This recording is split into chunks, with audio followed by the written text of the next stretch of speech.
বন্ধুরা, তোমাদের সাথে আজকে জন্মদিনের একটা কেক রেসিপি শেয়ার করব। ভিডিওটা স্কিপ করো না, প্রথম থেকে শেষ পর্যন্ত দেখার অনুরোধ রইল।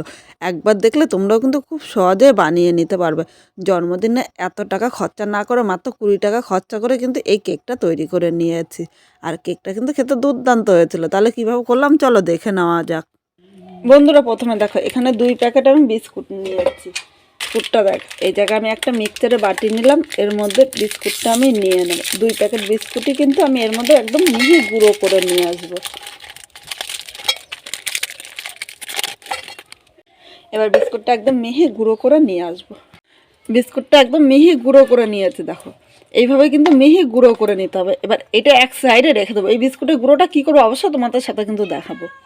এবার এখানে একটা বাটি নিয়ে নিলাম, মধ্যে আমি ডিম নিয়েছি, দুটো আমি ডিম নেবো। এখানে দুটো ডিমে আস্তে করে ফাটাতে হবে। দেখো খুব জোরে কিন্তু, যাতে কুসুমটা না গলে যায় সেই অনুযায়ী ডিমটা আমি ফাটিয়ে নেব।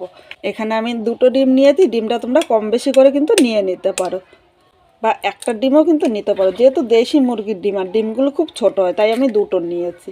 এখান থেকে আস্তে করে এই কুসুমটা আমি তুলে নেব। তুলে দেখো এই বাটির মধ্যে আমি নিয়ে নিলাম। আর খুব সাবধানে কিন্তু এই সময় কাজটা করতে হবে, যাতে কুসুমটা না গলে যায়। এই দুটো কুসুম আমি এক সাইডে রেখে দিলাম। এবার ডিমের এই সাদা অংশের মধ্যে এখানে দেখো হাফ কাপ চিনি নিয়েছি। এখানে কিন্তু হাফ কাপই চিনি লাগবে, যেহেতু বড় দানার চিনি হাফ কাপ নিয়েছে। এটা যদি একদম মিহি গুঁড়ো হতো তাহলে কিন্তু এই কাপের 1 কাপ চিনি হতো। এখানে একটা হ্যান্ড উইক নিয়েছে, এই হ্যান্ড উইকের সাথে চিনি ও ডিমের সাদা অংশটা ভালো করে মিশিয়ে নেব। আর এটা মেশাতে মেশাতে দেখবে এটার কালার চেঞ্জ হয়ে গিয়ে তো সাথে একটা ফোমের মতো হয়ে গিয়েছে। একটু সময় ধরে কিন্তু মেশাতে হবে। দেখো যত মেশাবে ততই কিন্তু ফর্মটা তৈরি হবে, আর এই ফর্মটা যত ভালো তৈরি হবে তত কিন্তু স্পঞ্জি কেকটা খুব সুন্দর হবে। বন্ধুরা, এখানে 7 মিনিট আমি ফোমটা তুলে নিয়েছে, দেখো কতটা ফর্ম উঠেছে। আর এর মধ্যে কিন্তু চিনিটাও গলে গিয়েছে। এবার এই জায়গায় যে কুসুমটা আমি রেখেছিলাম, এখন এই পর্যায়ে আমি কুসুমটা নিয়ে নেব। অবশ্য তোমরা কিন্তু এই ফোমটা ভালো করে তৈরি করে তারপরে কুসুমটা নেবে।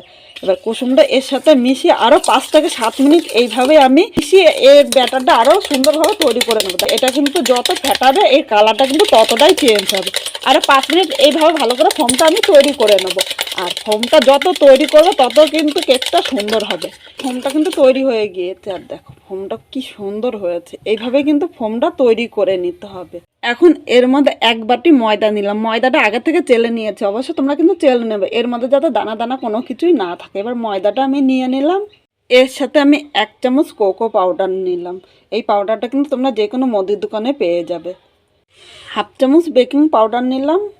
যতটা বেকিং পাউডার নিয়েছে তার হাফ আমি বেকিং সোডা নিয়েছি।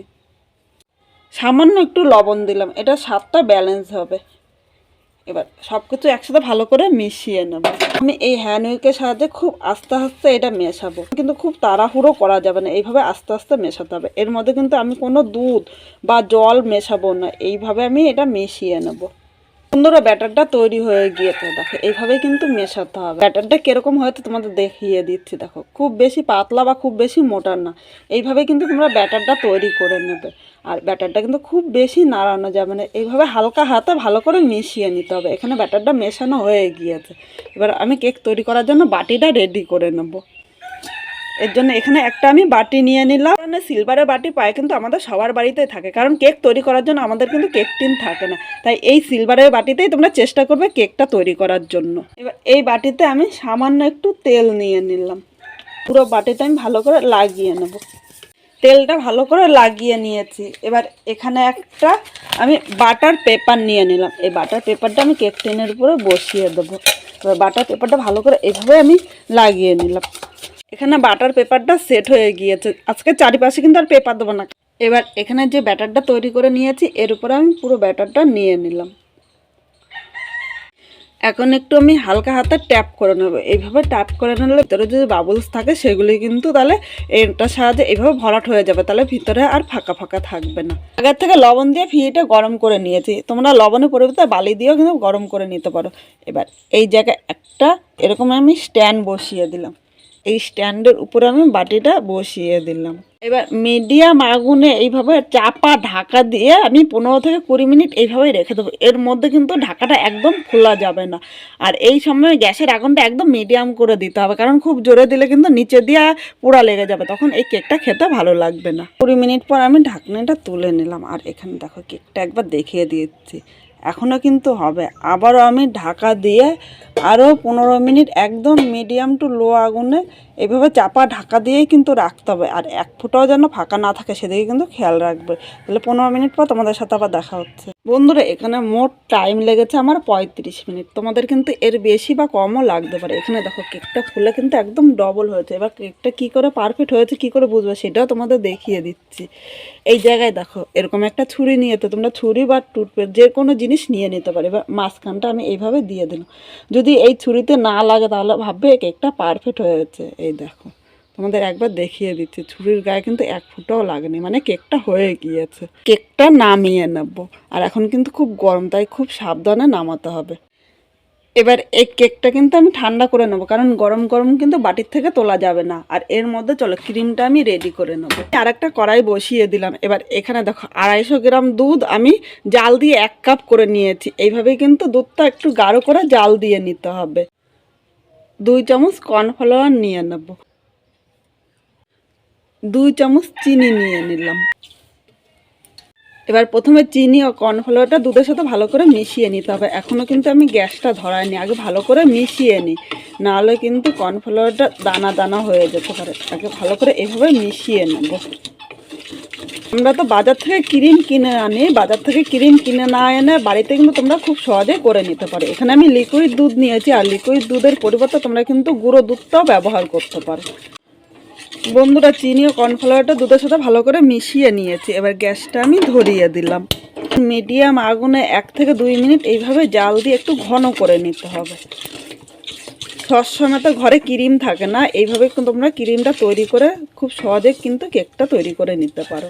আর এই ক্রিমটা কিন্তু খুব হেলদি হবে, এর মধ্যে কিন্তু কোনো কেমিক্যাল আমি মেশাইনি, ঘরে থাকার উপকরণ দিয়েই কিন্তু ক্রিমটা আমি তৈরি করেছি। বন্ধুরা দেখো এখানে কিন্তু ক্রিমটা তৈরি হয়ে গিয়েছে, আর একদম বাজারের ক্রিমের মতো কিন্তু ক্রিমটা তৈরি করেছি। বন্ধুরা কেকটা ঠান্ডা হয়ে গিয়েছে, আর এটা কিন্তু সাইড ছাড়াতে হবে না। দেখো সাইড দিয়ে খুব সহজে কিন্তু কেকটা উঠে আসছে। এবার এর উপর দিয়ে আমি একটা থালা এইভাবে নিয়ে নিলাম, থালাটা এইভাবে করে নিলাম। এবার একটু ট্যাপ ট্যাপ করে নিতে হবে, তাহলে কেকটা কিন্তু খুব সহজেই ছেড়ে দেবে। দেখো কেকটা কি সুন্দর ছেড়ে দিয়েছে। আর কাগজটা দেখো, এবার কাগজটা আমি একটু তুলে নেব। দেখো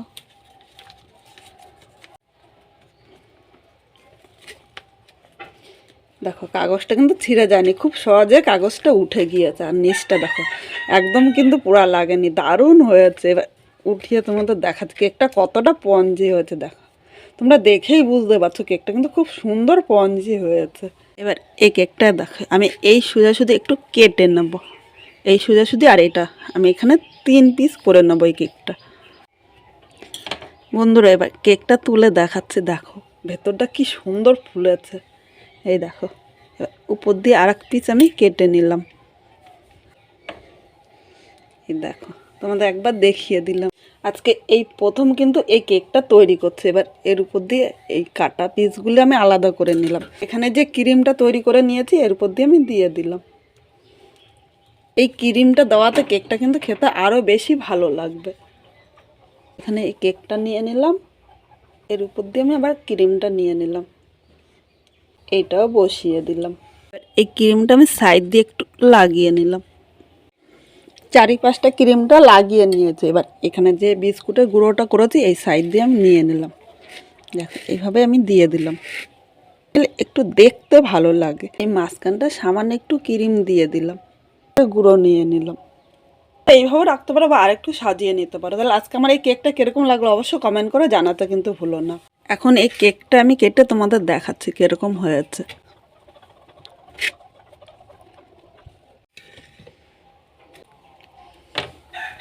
এই দেখো কেকটা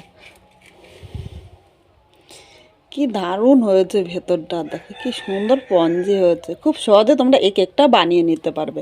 তাহলে আজকে আমার এই কেকের রেসিপিটা তোমাদের কিরকম লাগলো অবশ্যই কমেন্ট করে জানিও। ভালো লাগলে একটা লাইক, শেয়ার ও কমেন্ট করো, সাবস্ক্রাইব করে পাশে থাকো, যাতে নতুন নতুন ভিডিও আপলোড করলে সবার আগে নোটিফিকেশন আপনার কাছে পৌঁছিয়ে যায়। আর এরকম আরও কেকের রেসিপি দেখতে চাইলে অবশ্যই কমেন্ট করে কিন্তু জানিও। এবার প্রতিটা কেক দেখো আমি এইভাবে পিস করে নিলাম।